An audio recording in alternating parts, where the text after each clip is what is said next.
So hello everyone. आज के video में हम पढ़ने वाले हैं डॉक्टर स्टुअर्ट क्लोज की book the genius of homeopathy से एक बहुत ही इंपॉर्टेंट चैप्टर नंबर 7, जिसका नाम है ससेप्टिबिलिटी, रिएक्शन एंड इम्यूनिटी। तो आज मैं बेसिकली इसका शुरुआत के 3 पेजेस कवर करूँगा, क्योंकि देखो फ़िलॉसफी एक ऐसी चीज़ है जिसमें आपको बिटवीन द लाइंस पढ़ना पड़ता है और आपको उस पूरे कॉन्सेप्ट को समझने के लिए, उस एक एक एग्जाम्पल को समझने के लिए बहुत डिटेल में जाना पड़ता है। तो ऐसा नहीं होगा कि मैं बहुत जल्दी जल्दी इसके वीडियोस लाता रहूँगा। मैं कुछ कुछ इंटरवल्स पे इसके वीडियोस बनाऊँगा और थोड़े थोड़े पार्ट को ही कवर करता हुआ चलूँगा। तो आज हम डॉक्टर स्टुअर्ट क्लोज की book the genius of homeopathy से चैप्टर नंबर 7 ससेप्टिबिलिटी शुरू करने वाले हैं। तो ससेप्टिबिलिटी का बेसिक मतलब क्या है according to doctor Stuart Close? Susceptibility is the power to react to stimuli. It is the general quality or capability of the living organisms to receiving impressions। ठीक है, तो it is basically the quality to receive impression। देखो अभी मैंने अपने आप को touch किया है ना यहाँ पे, तो ये पूरा स्टिमुलस है एक। ये स्टिमुलस मैंने देखा और मैंने इस चीज़ को फील किया। अगर यही कोई पेनफुल स्टिमुलस होता तो मैं एकदम से यहाँ से अपना सिर हटा लेता। तो this is the reaction to a stimuli, है ना। या फिर अगर कोई मैं बर्निंग चीज़ को छू देता तो मैं वहाँ से अपना हाथ हटा लेता। This is the basic reaction to a stimuli. So इसको हम बोलते हैं susceptibility, the reaction, the power of to react to stimuli. ठीक है, the power to react to stimuli is susceptibility. अब ससेप्टिबिलिटी इतनी ज़रूरी क्यों है? तो क्योंकि बॉडी के जितने भी वाइटल प्रोसेसेस होते हैं, चाहे वो फिजियोलॉजिकल हो, पैथोलॉजिकल हो, digestion, assimilation, nutrition, repair, secretion, excretion, metabolism, catabolism, ये सारे डिपेंड करते हैं ससेप्टिबिलिटी में। क्यों? क्योंकि अगर हमारी बॉडी में एक स्टिमुलस नहीं जाएगा, बॉडी रिएक्ट नहीं करेगी, तो ये सारे फंक्शंस हो ही नहीं पाएंगे। और ससेप्टिबिलिटी की बेसिक डेफिनेशन क्या है कि एक स्टिमुलस गया और बॉडी ने रिएक्ट किया। ठीक है, तो ये डॉक्टर स्टुअर्ट क्लोज की डेफिनेशन है ससेप्टिबिलिटी की, बार बार पूछी जाती है। सो इट इज़ क्वालिटी और capability of the living organisms of receiving impression, the power to react to stimuli. It is the definition of susceptibility by doctor Stuart Close. Then जो cure है, किसी भी डिजीज़ का cure या उसके symptoms का alleviation, मतलब सिम्टम्स का कम होना, ये दोनों ससेप्टिबिलिटी पे ही डिपेंड करता है। क्योंकि अगर ऑर्गेनिज्म, आपने दवाई दी और ह्यूमन बॉडी रिएक्ट ही नहीं कर रही उस दवाई के लिए, तो आपकी दवाई नल एंड वॉइड है, कुछ भी काम नहीं करेगी। So susceptibility is the most important asset to cure someone. ठीक है, इसीलिए ससेप्टिबिलिटी का कॉन्सेप्ट होम्योपैथी में इतना ज़्यादा इंपॉर्टेंट है और इसीलिए मैं इस चैप्टर को बहुत ज़्यादा टाइम देके पढ़ाऊँगा आपको और एक एक चीज़ एक्सप्लेन करता हुआ चलूँगा। तो जब हम किसी पर्सन को एक मेडिसिन देते हैं for the purpose of making a homeopathic proving और टेस्ट, जब हम किसी को प्रूविंग के लिए भी एक रेमेडी देते हैं, तो हमने उसको जो drug the, that is the basic stimulus जो हमने उसकी बॉडी को दिया। अब वो सिम्टम्स क्यों प्रोड्यूस करेगा? हमने क्यों बोला हेल्दी ह्यूमन बीइंग को हम देते हैं? क्योंकि जो उसकी ससेप्टिबिलिटी होती है वो जो हमने स्टिमुलस दिया है वो उससे रिएक्ट करवाएगी और उस रिएक्शन की वजह से जो सिम्टम्स प्रोड्यूस होंगे, तो उससे हमारी ड्रग प्रूविंग हो जाएगी और हमें वो सिम्टम्स मिल जाएंगे। So it all depends on susceptibility, चाहे ड्रग प्रूविंग हो, चाहे क्योर हो, चाहे डिजीज़ हो। तो तीनों ही चीज़ें किस पे डिपेंड कर रही हैं? ससेप्टिबिलिटी पे। इसीलिए कॉन्सेप्ट इतना ज़्यादा इंपॉर्टेंट है। अब हम आगे देखते हैं। The train of symptoms which follow represent the reaction of the susceptible organisms to the specific irritant or stimulus administered। तो देखो, जो भी हमने ये मेडिसिन दी, इसके बाद जो ट्रेन ऑफ सिम्टम्स आया, ये डिपेंड कर रहा है उसके ससेप्टिबिलिटी पे। When a homeopathically selected medicine is administered to a sick person, the disappearance of the symptoms and restoration of the patient to health represents the reaction of the susceptible organism to the impression of the curative remedy। अब जैसे हमने एक healthy person को दिया तो उससे क्या हुआ? ड्रग प्रूविंग हुई। अगर हमने यही दवाई एक सिक पर्सन को दी, जिसमें सिम्टम सिमिलैरिटी के प्रिंसिपल पे अगर हमने उसको ये दवाई दी, तो उससे क्या होगा कि उसकी बॉडी इस स्टिमुलस के लिए रिएक्ट करेगी और स्टिमुलस के लिए रिएक्ट करेगी और वो ठीक हो जाएगा, क्योंकि वो इस क्यूरेटिव स्टिमुलस के लिए रिएक्ट कर रही है। अगर बॉडी रिएक्ट ही नहीं करेगी, हम दो एक्शन के बारे में पढ़ते हैं ना, प्राइमरी एक्शन और सेकेंडरी एक्शन। प्राइमरी एक्शन में मेडिसिन जाके अपना काम करती है, सेकेंडरी एक्शन में वाइटल फोर्स उसको और एड करता है और हेल्थ की तरफ ले जाता है, उसका काउंटर एक्शन या फिर क्यूरेटिव एक्शन करता है ना, depends on the dose of the medicine. अगर आप एलोपैथिक डोज या मटीरियलिस्टिक डोज में दोगे so it will do counter action, और अगर आप होम्योपैथिक डोज में और सिम्टम सिमिलैरिटी के बेसिस पे दोगे, बहुत मिनिमम डोज में दोगे, तो ये क्यूरेटिव एक्शन करेगी, ठीक है। द होम्योपैथिक एग्रीवेशन, अब जो होम्योपैथिक एग्रीवेशन है ये भी किस चीज़ पे डिपेंड कर रहा है, ये भी ससेप्टिबिलिटी पे डिपेंड कर रहा है। क्यों डिपेंड कर रहा है, जैसे देखो जब हम कोई मशीन होती है, ये डॉक्टर स्टुअर्ट क्लोज का एग्जांपल है, कोई मशीन होती है और उसके बियरिंग्स में जंग लग जाता है, तो जब हम उसे चलाने की कोशिश करते हैं तो पहले आवाज़ आती है, तेज तेज आवाज़ आती है, फिर वो धीरे धीरे स्मूथली चलने लग जाता है। सो सेम ऐसे ही जब हम किसी बीमार पर्सन को एक होम्योपैथिक रेमेडी देते हैं तो पहले उसमें होम्योपैथिक एग्रीवेशन होता है और उसके बाद उसकी जो मशीन है, उसका जो वाइटल फोर्स है, देखो बेसिकली हमारी बॉडी में जब तक वाइटल फोर्स का फ्री फ्लो होता रहेगा तब तक कोई भी डिजीज़ नहीं होगी। जहाँ पे भी ऑब्स्ट्रक्शन आएगी, अब ये सारी चीज़ें ना थोड़ी स्पिरिचुअल लेवल पे भी आपको समझनी चाहिए। अगर हमारे दिमाग में नेगेटिव थॉट्स आएंगे, सबसे पहला ऑब्स्ट्रक्शन होता है नेगेटिव थॉट, और नेगेटिव थॉट आएंगे उसकी वजह से सबसे पहले माइंड जो स्पिरिचुअल लेवल पे इलनेस प्रोड्यूस होगी।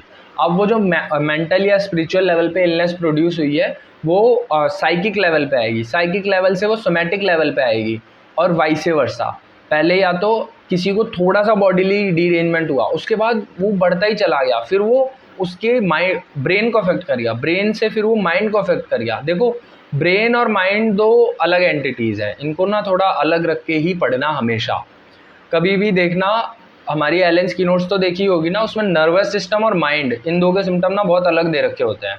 तो अगर ये दोनों सेम होते ना तो कभी भी इनके सिम्टम अलग नहीं दे रखे होते। माइंड और नर्वस सिस्टम दोनों के सिम्टम अलग दे रखे हैं। ये जो हमारा ब्रेन और स्पाइनल कॉर्ड है ना, these are are nervous system, but जो हमारा माइंड है ना, दैट इज़ समथिंग स्पिरिचुअल, वो एक बड़ी चीज़ है। इसीलिए हम यूनिवर्स और मैनिफेस्टेशन इन सब चीज़ों की बात करते हैं, क्योंकि माइंड जो है that is beyond our imagination, अभी भी that is beyond our imagination, but वही है जो हमारी पूरी बॉडी को कंट्रोल कर रहा है, ठीक है। सो आगे चलते हैं। एज अ मैंने मशीन वाला एग्जांपल आपको बता दिया, ये आप कोट कर सकते हो क्योंकि डॉक्टर स्टुअर्ट क्लोज की बुक में लिखा हुआ है। फिर all this and much more is included in the Hahnemann doctrine of vitality. Doctor Hahnemann ने जो डॉक्ट्रिन ऑफ वाइटैलिटी दिया था under the Newtonian principle of mutual action, जिसमें उन्होंने कहा था the action and reaction are equal and opposite, similia similibus curentur, जो Hahnemann sir ने दिया था लॉ, वो भी इसी पे बेस्ड है कि action and reaction are equal and opposite. तो हम क्या करते हैं, हम क्यूरेटिव जो रेमेडी देते हैं, होम्योपैथिक रेमेडी देते हैं, उससे सेम एक्शन करवाते हैं, फिर बॉडी का जो काउंटर एक्शन होता है, क्यूरेटिव एक्शन होता है, वो हील करने में हेल्प करता है। तो कभी भी जो दवाई है वो आपको हील नहीं करती, जो आपका वाइटल फोर्स है, जो आपकी ससेप्टिबिलिटी है, वो आपको हील करने में हेल्प करती है। अभी हम आगे देखेंगे, it is the biggest asset, biggest medical asset जो आपको हील करने में हेल्प करता है, आपकी susceptibility, your reaction to the stimulus, ठीक है। It is understood that action and reaction in the medical and physiological sense take place only in the living organism and that it depends upon that fundamental quality and attribute of life which we called susceptibility. मैं already आपको बता चुका।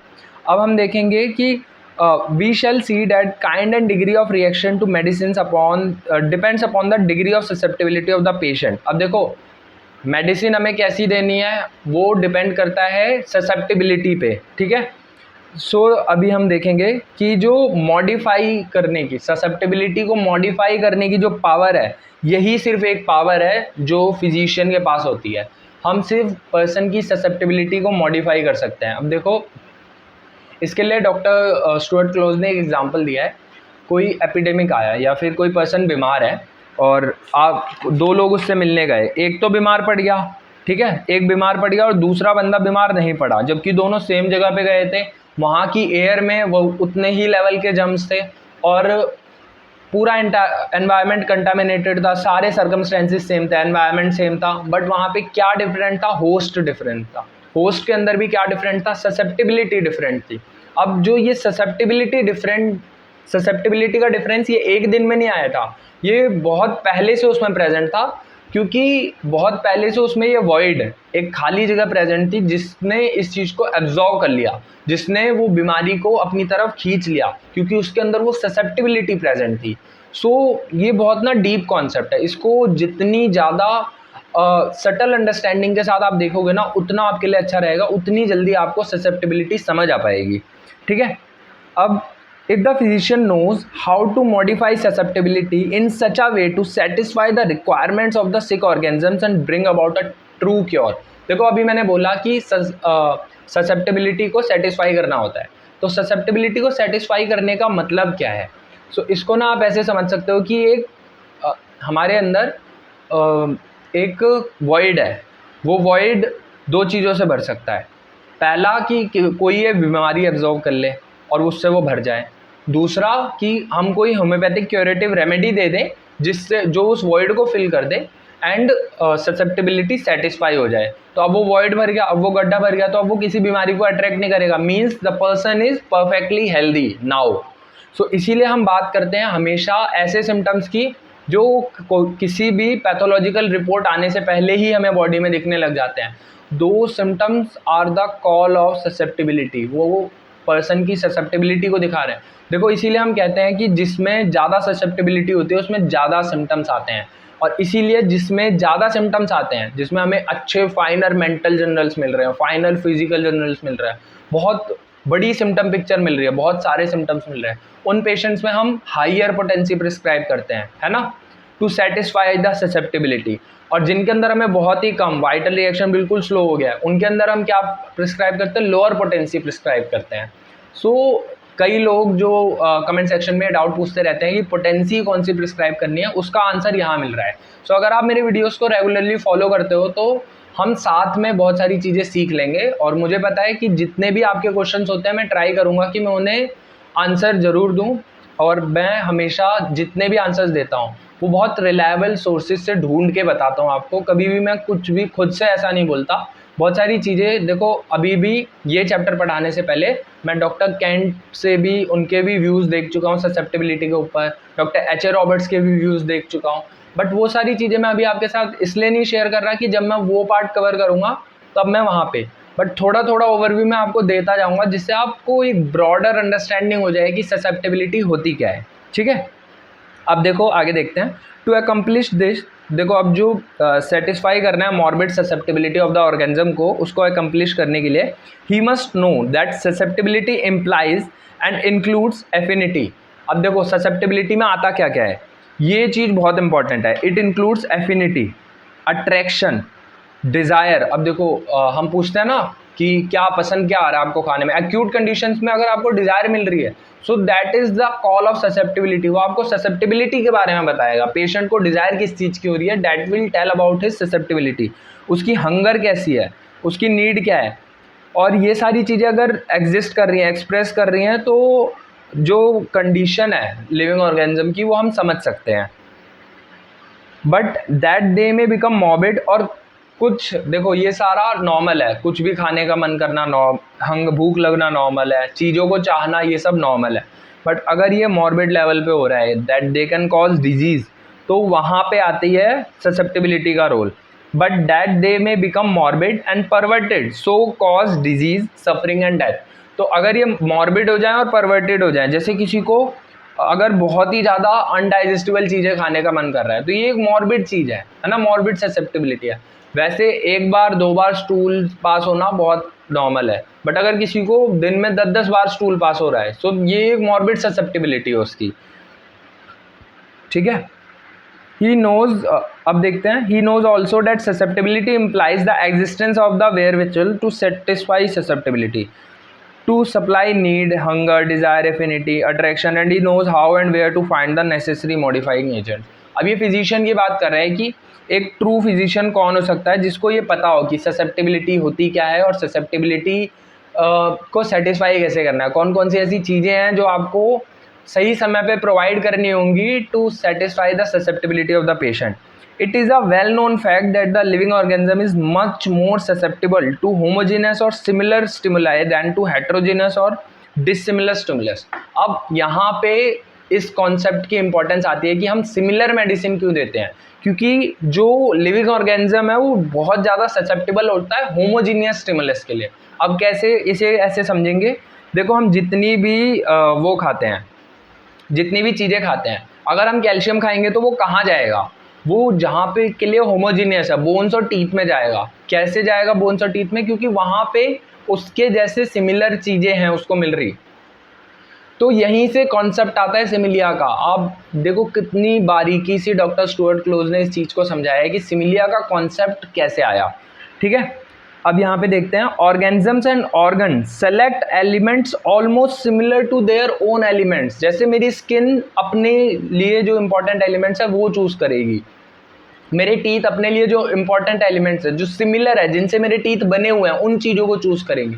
तो ऐसे ही हमारी body में जो disease है वो हमेशा क्योर होने के लिए सिमिलर मेडिसिन को चूज करेगी। Means the similar remedy can only cure the disease. So ये कॉन्सेप्ट अगर आपने अपने दिमाग में धर लिया तो आप हमेशा होम्योपैथी को ठीक तरीके से प्रैक्टिस कर पाओगे, कभी भी कॉन्ट्रेरिया के प्रिंसिपल पे होम्योपैथी देने की कोशिश नहीं करोगे। ठीक है, ये कॉन्सेप्ट बहुत इंपॉर्टेंट था, आपको याद रखना है please. Organisms and organs select elements almost similar to their own elements. The same law holds good in excretion. देखो जो भी हम चीज़ें एक्सक्रीट करते हैं, जैसे अभी मेरे को बहुत ज़्यादा स्वेटिंग हो रही है तो ये मेरी स्किन के अंदर जो एलिमेंट्स है ना यही एक्सक्रीट आउट हो रहे हैं। तो एक्सक्रीशन में भी सिमिलैरिटी का प्रिंसिपल फॉलो होता है। So it is in satisfying the morbid susceptibility which constitute disease. As hunger demands food so disease demands medicine. तो जैसे भूख लगने पे हमें खाना चाहिए होता है ना, वैसे ही जब किसी को डिजीज से होती है तो उसकी जो ससेप्टिबिलिटी है वो मेडिसिन मांग रही होती है। अब ना ये कॉन्सेप्ट समझना बहुत ज़रूरी है। ससेप्टिबिलिटी का बेसिक कॉन्सेप्ट यही है कि पेशेंट का रिएक्शन क्या है, रिएक्शन क्या है, उसके में बीमारी आई, उसमें बीमारी है, उसका रिएक्शन क्या है, उस रिएक्शन को समझना, that is the call of susceptibility. और उस ससेप्टिबिलिटी को सेटिस्फाई कौन करेगा, उस ससेप्टिबिलिटी को सेटिस्फाई करेगी द मोस्ट सिमिलर मेडिसिन, जो सबसे ज़्यादा सिमिलर मेडिसिन है। देखो आपको ये बुक लेके बैठनी पड़ेगी तभी आपको ये चीज़ें समझ आ पाएंगी। It is for the symptomatically similar medicine because that is the only thing that really satisfy the susceptibility. ठीक है, सो यहाँ पे डॉक्टर स्टुअर्ट क्लोज ने ये बात लिख दी, this morbid susceptibility which constitute disease may exist towards several different medicines. The degree of susceptibility to each depending upon the degree of symptom similarity. But देखो यहाँ पे मैंने आपको बताया जो मोस्ट सिमिलर होगी उसकी ही ससेप्टिबिलिटी इस बीमारी के लिए सबसे ज़्यादा होगी और वही मोस्ट क्योरेटिव मेडिसिन होगी, वही क्योर करेगी। ठीक है, Hence a given patient may be cured by his disease homeopathically by either of two methods. तो होम्योपैथिकली भी पेशेंट को ट्रीट करने का दो मेथड है, पहला कि हम बहुत सारी लेस सिमिलर मेडिकेशन दे दें, या दूसरा एक सिमिलिमम या एक सिंगल मेडिसिन दे जो उस पूरी सिम्टम पिक्चर को कवर कर रही हो, जो उस पूरी ससेप्टिबिलिटी को सेटिस्फाई कर सकती हो। तो यही डिफरेंस होता है एक बंगलर और एक एक्सपर्ट में। जो एक्सपर्ट होता है वो सिंगल सिंपल मेडिसिन सब्सटेंस देता है हमेशा, वो हमेशा उन सारे सिम्टम्स को कंसिडर करेगा which are the calls of susceptibility, which are the calls of vital force, और उन सारे सिम्टम्स को सेलेक्ट करने के बाद वो एक मेडिसिन पे आएगा। उन एक मेडिसिन जो इसकी टोटलिटी को मैच कर रही होगी, उस एक मेडिसिन को पोटेंसी सेलेक्ट करके अच्छे से सही रिपीटिशन के साथ पेशेंट को देगा और उससे पेशेंट क्योर हो जाएगा, एक एक्सपर्ट। ठीक है, और सिंगल रेमेडी से हाफ टाइम में ही क्योर हो जाएगा। मतलब सिंगल जो रेमेडी होती है ना वो रैपिड क्योर करती है, हमेशा याद रखना, single simple medicine will do rapid gentle and permanent cure. ठीक है, then the sick organism being so much more susceptible to the similar medicine than the well organism. अब देखो जो लोग कहते हैं ना कि होम्योपैथिक रेमेडी काम नहीं करती, तो हम कहते हैं कि हमने इतने पेशेंट ठीक किए हैं। सो यहाँ पे वो कॉन्सेप्ट लाई कर रहा है कि आप किसी हेल्दी पर्सन को मेडिसिन दोगे, उसके अंदर ससेप्टिबिलिटी डीरेंज्ड है ही नहीं, उसके अंदर उस चीज़ की डिमांड है ही नहीं, तो उसमें जो मेडिसिन का क्योंकि अमाउंट बहुत ही कम होता है होम्योपैथिक, तो वो स्टिमुलस गया, उसकी बॉडी ने रिएक्ट किया, बट उसको वो इम्परसेप्टिबल रहा। ऐसा नहीं है उसकी बॉडी में मेडिसिन ने काम नहीं किया, बट वो इम्परसेप्टिबल रहेगा, वो दिखेगा नहीं। ठीक है, बट अगर आपने वही सिमिलर मेडिसिन किसी सिक पर्सन को दी, वो बहुत ही ठीक तरीके से काम करेगा। Single dose, I am here talking about single dose. जब हम ड्रग प्रूविंग करते हैं तो हम हेल्दी पर्सन को देते हैं और वो काम करती है, क्योंकि हम रिपीट कर करके डोजेस को देते हैं, उसका एक पूरा प्रोसीजर होता है। But I am talking about single dose.